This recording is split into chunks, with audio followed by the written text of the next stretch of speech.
పై అమిత్ షా చేసిన వ్యాఖ్యలను ప్రధాని నరేంద్ర మోదీ సమర్థించారు.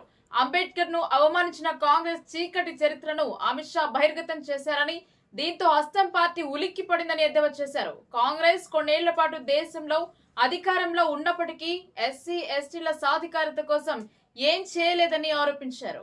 మంగళవారం రాజ్యాంగంపై చర్చ సందర్భంగా బిఆర్ అంబేద్కర్ ను అవమానించేలా అమిత్ షా వ్యాఖ్యలు చేశారని కాంగ్రెస్ ఆరోపిస్తున్న నేపథ్యంలో ప్రధాని మోదీ ఎక్స్ వేదికగా స్పందించారు. ఈ క్రమంలో హస్తం పార్టీపై విమర్శలు గుప్పించారు.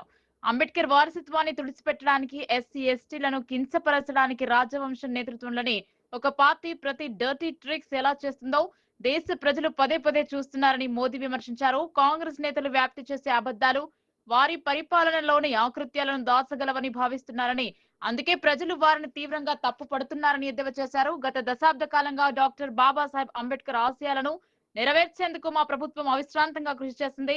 25 కోట్ల మందిని పేదరికం నుంచి విముక్తి చేశాం. అలాగే ఎస్సీ ఎస్టీ చట్టాన్ని బలోపేతం చేశాం.